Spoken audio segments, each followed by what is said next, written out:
çiçekler kimi boylanır mənə sarı. Bir intizar baxışla kipriklerin torunda yaşar sevgi ümidim. Bağışla o sevgini, gülüm mənə bağışla.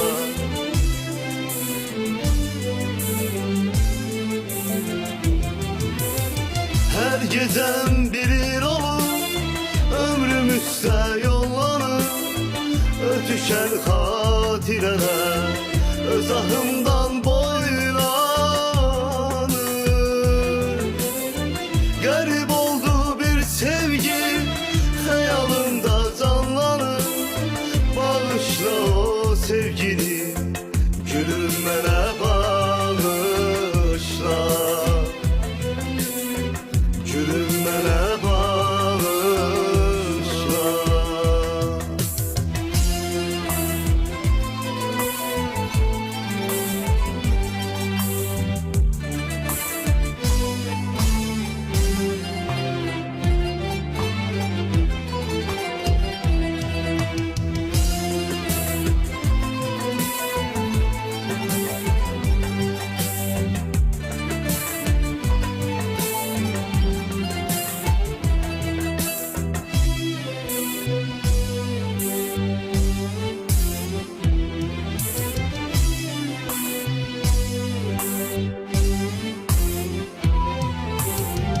Sensiz geçen günlerin ölümden de betermiş.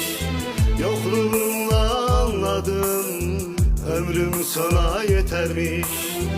Sevgi dolu varlığın mənə hayat getirmiş. Bağışla o sevgini, gülüm mənə bağışla.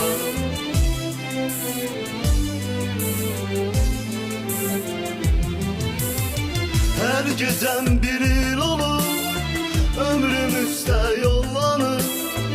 Ötüşen hatireler öz ahımdan boylanır.